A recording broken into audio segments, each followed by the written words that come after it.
UP हो या हो बिहार, वहां पर राजनीतिक गजब की होती है।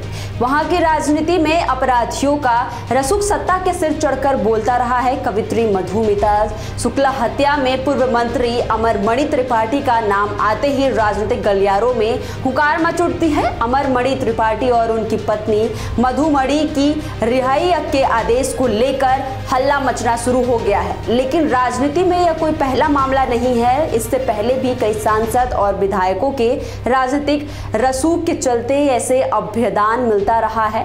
अमरमणि और उनकी पत्नी BR अम्बेडकर मेडिकल कॉलेज के प्राइवेट वार्ड नंबर 16 में भर्ती थे। अमरमणि की रिहाई की खबर मिलते ही नौतनवा विधानसभा कार्यालय पर लोगों ने जमकर खुशी मनाई। यूपी सरकार अमरमणि का माफीनामा स्वीकार कर उन्हें जेल से बाहर लाने में मदद करती है। ऐसे में यूपी सरकार पर आरोप लगना तो तय था।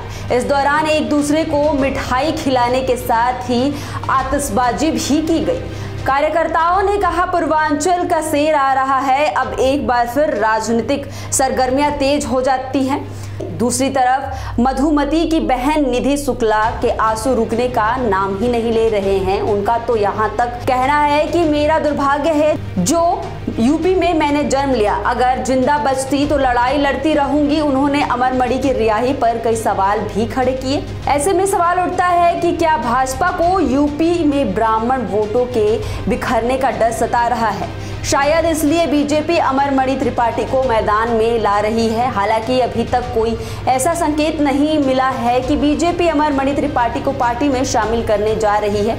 हालांकि उनके पुत्र अमरमणि लगातार बीजेपी के संपर्क में रहे हैं। ये देखना बहुत ही दिलचस्प होगा अमरमणि त्रिपाठी का यूपी में सिक्का कितना चलता है और भविष्य में चुनाव में बीजेपी के लिए वो किस तरह कारगर साबित हो सकते हैं। यूपी की राजनीति में ब्राह्मण बनाम ठाकुर की राजनीति का केंद्र गोरखपुर रहा है। वैसे तो भारतीय राजनीति में जातियों के बीच राजनीतिक वर्चस्व की लड़ाई कोई नई बात नहीं है, लेकिन गोरखपुर में ये वर्चस्व की लड़ाई इसलिए खास हो जाती है क्योंकि इसके लिए यहाँ पर दर्जनों हत्या हुई।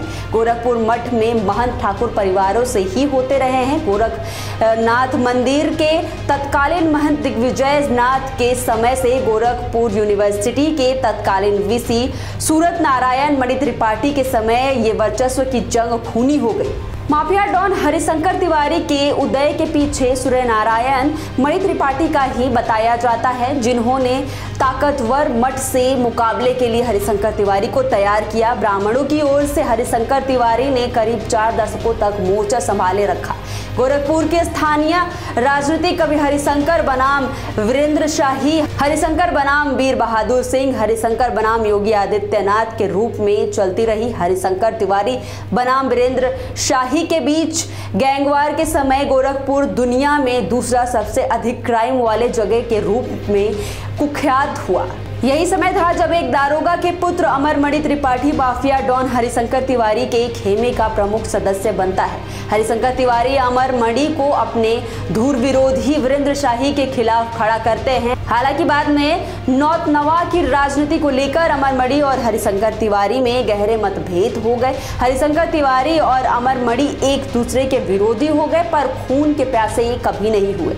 इसी बीच मधुमती हत्याकांड में अमरमणि को जेल जाना पड़ा। आपको बता दें, योगी आदित्यनाथ पर मुख्यमंत्री बनने से पहले से ही ब्राह्मण विरोधी होने का आरोप लगता रहा है। इसका एक बड़ा कारण हरिशंकर तिवारी से उनका 36 का आंकड़ा भी रहा है। योगी के CM बनने के बाद बलिया के एक शातिर अपराधी की तलाश में गोरखपुर में हाता के नाम से मशहूर हरिशंकर तिवारी के आवास पर पुलिस का छापा पड़ा था। प्रदेश में चाहे किसी भी दल की सरकार हो, हरिशंकर तिवारी के आवास पर छापा डालने की हिम्मत किसी की भी नहीं रही। आपको बता दें, एक थ्योरी और भी निकल कर सामने आ रही है। दरअसल इंडिया गठबंधन बनने के बाद और राहुल गांधी के नए अवतार से कांग्रेस जोश में है। राहुल गांधी और प्रियंका गांधी दोनों अगर यूपी में लोकसभा चुनाव लड़ कांग्रेस के फेवर में जबरदस्त बज क्रिएट हो सकता है।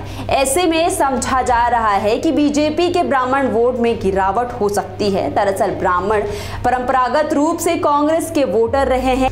कांग्रेस के कमजोर होने के चलते इनका वोट बीजेपी में शिफ्ट हो गया।